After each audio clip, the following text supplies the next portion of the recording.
there may be a criminal occurrence and the police have a duty to investigate. And so long as they do not hear that evidence or can pretend that they haven't heard it, right? Because this is a public hearing. And so if the public are witnessing the police not doing anything in response to information that pertains to a potential criminal occurrence, then we know we can hold the police to account for neglect of duty. Detective Bruce has committed no privacy breach whatsoever. It is whoever leaked that information to Shamini who made that ultimatum for the police to then call the parents and to re-traumatize them and probably to encourage them to make a public complaint against Detective Bruce. Those are the police officers that committed a privacy breach. An Ottawa police detective is facing trial for allegations of misconduct after investigating a series of unusual sudden infant deaths in the region in 2021 and 2022. Detective Helen Gruce, who was working at the time for the Sexual Assault and Child Abuse Unit called SACA, is accused of unauthorized access of the OPS's internal database, while researching a potential link between the novel COVID-19 mRNA vaccines and an uptick in sudden infant deaths after their rollout. During her tribunal defense hearing in May of this year, Gruce presented evidence of a roughly 97% fatality rate among unborn babies in Pfizer's own clinical trial data, but was interrupted and ultimately silenced by the hearing officer, retired Superintendent Chris Renwick, who has no legal training. The defense claims that the police and the hearing officer are politically motivated to silence and prosecute Gruce, ignoring potential criminality around this alarming trend of our most vulnerable population. Joining me now to discuss this is one of Gruce's defense lawyers, Miss Bathsheba Vandenberg, who describes the unsettling incident. In the Pfizer's clinical data itself, it reported that there was 270 women, actually 274 women that had unanticipated pregnancies, and that means that they weren't actually part of the clinical trial themselves. They just had unanticipated pregnancies, and that out of the 274, and they said that 4 were fetus cases. So if we look at actually 270 is actually the figure, that 238 outcomes were unknown. So they didn't know what happened to 238 pregnancies, but they did know out of the 32, and 31 had died. 31 babies had died out of 32. That's a 97% fatality rate during the Pfizer clinical trials. Now, Detective Gruce, while she was testifying, she's sitting there in front of me, facing me, and she's stating simply that 31 out of 32. And as she was stating that, the hearing officer lurched forward, because you got to remember all these chairs, kind of like this chair right here has wheels on it, kind of lurched forward and said, "Stop," as she was stating that information. And she just went like this. And I'll never forget that image. And it's because of that image that has been burned into my mind that I thought it's important to talk about her case publicly, and not just her case, but what she was looking into. Gruce has previously brought stacks of clinical trial data information forward to her rank and file. And she showed this to the police. She tried saying it during her own testimony, which is key to her defense as to honest belief, because they're accusing her of having personal beliefs, which in and of itself is wrong, because a misconduct charge is a strict liability offense, right?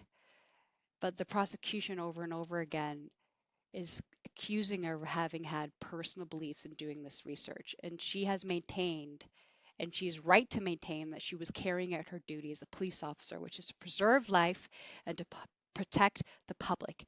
And that based on this clinical data, based on the information that she had to hand, and based on the data before her, which showed that there was a double to triple increase of sudden infant deaths in a 9-month period time, in circumstances of death almost identical to the adverse effects of the COVID-19 vaccines, that she suspected potential criminality, which gives her the police discretion to look into. Instead of looking into this, it is alleged that coworkers began snickering about Gruce's concerns instead of taking it seriously, which persists to this day, with hearing officer Renwick's reaction to the clinical trial data that Gruce attempted to share during her defense. So there I am sitting in a police station with police officers, with the legal team for the chief of police, and we are hearing evidence of a potential criminal occurrence. I mean, it's akin to learning and being put on notice, right, that there's a murder and you have the list of suspected accused. Well, the police have a duty, they have a statutory duty to investigate on that knowledge. It's like almost filing a police report, right? An investigation has to commence. And so I kind of get the feeling that the reason why the defense has been almost barred from talking about the circumstances of death altogether, which go to her defense, right, of honest belief, uh, then then the fact remains is that there may be a criminal occurrence and the police have a duty to investigate. And so long as they do not hear that evidence or can pretend that they haven't heard it, right, because this is a public hearing. And so if the public are witnessing the police not doing anything in response to information that pertains to a potential criminal occurrence, then we know we can hold the police to account for neglect of duty. But how did this information ever make it to the public? After all, it was CBC journalist Shamini Yogertneman that first ran the story of Gruce's private internal probe in March 2022 that relied on unnamed sources.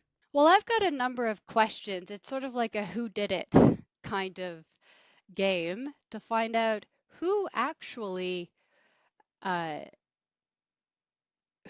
conducted what in effect is a breach of confidentiality to defame and to punish Detective Gruce publicly, right? Um, I know this isn't getting straight to the answer, but it is complex, and I've mind mapped this several times, and the pool of who did it is quite small, but there is no direct evidence. In April 2023, I came across an article by Donald Best, an independent journalist who's been covering the Gruce proceedings.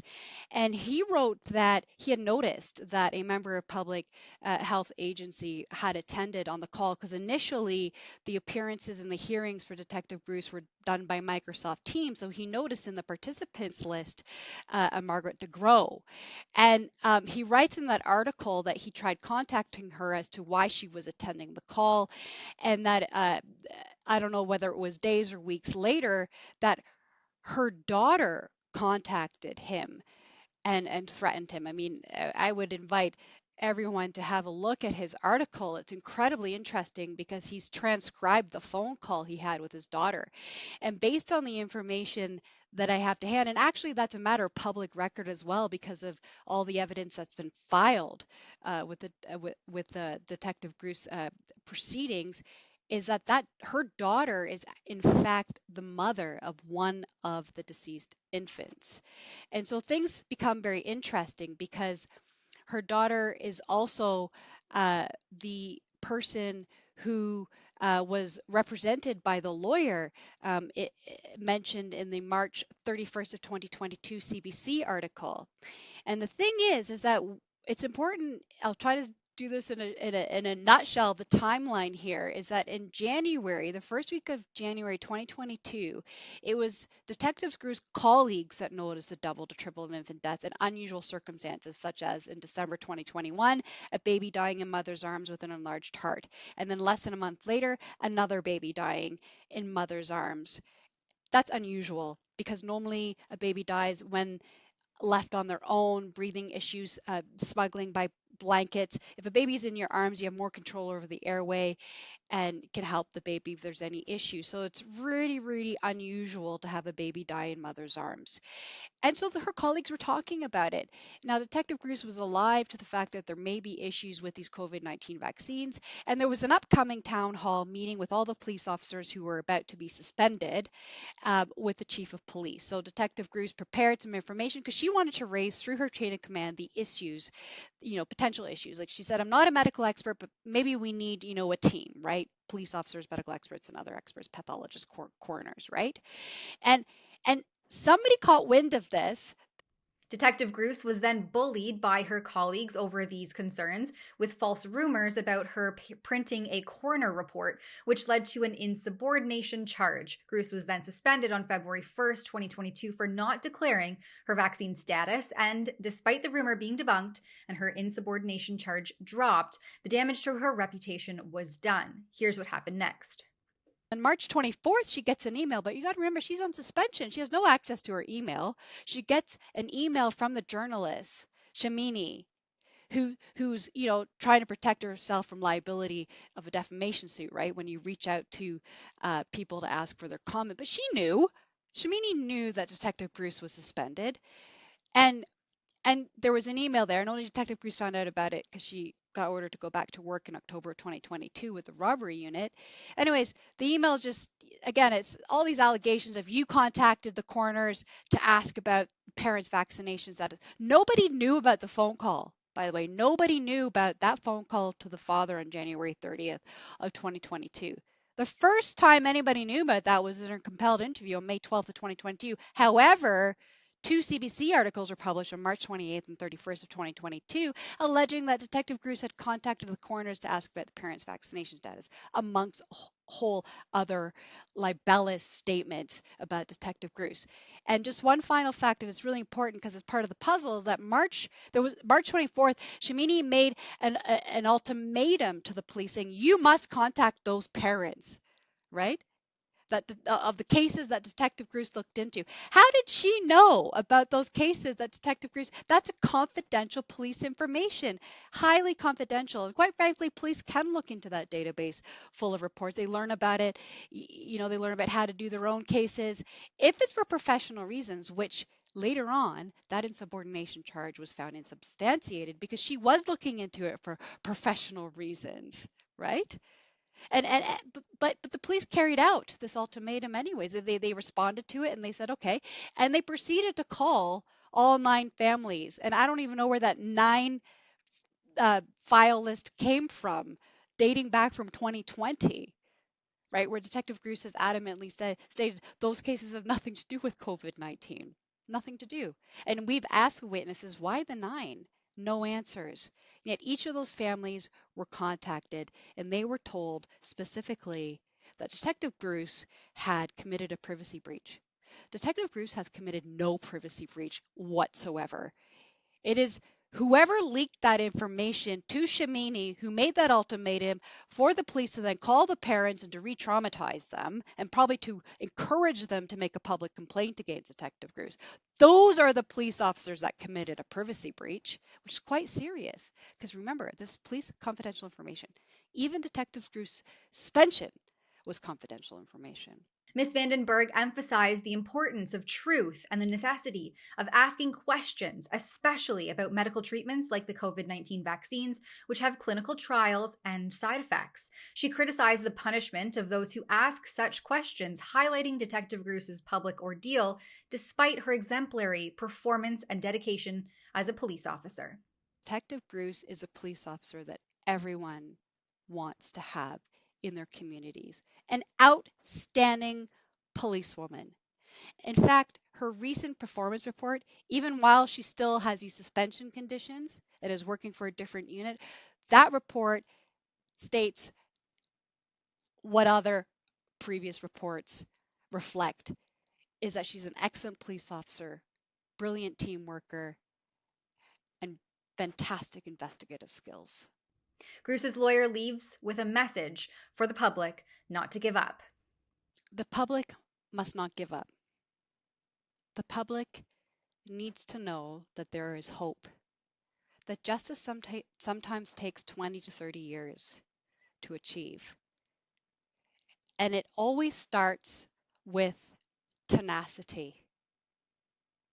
That means ask questions, have conversation, attend events.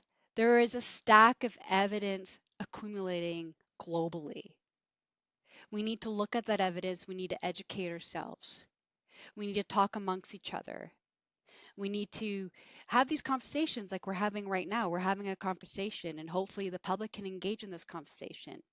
We need to demand more from our local governments, from our municipalities. We need to understand the relationship between police force and municipalities. And we need to demand more from our police.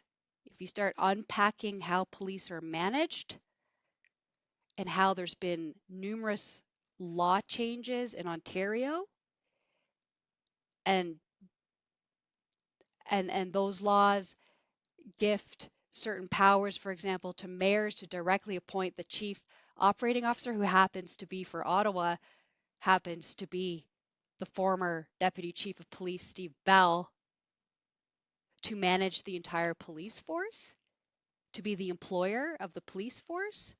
One needs to ask if our police force are independent from government, if they have the discretion to act on knowledge of a criminal occurrence, or if they are politically governed.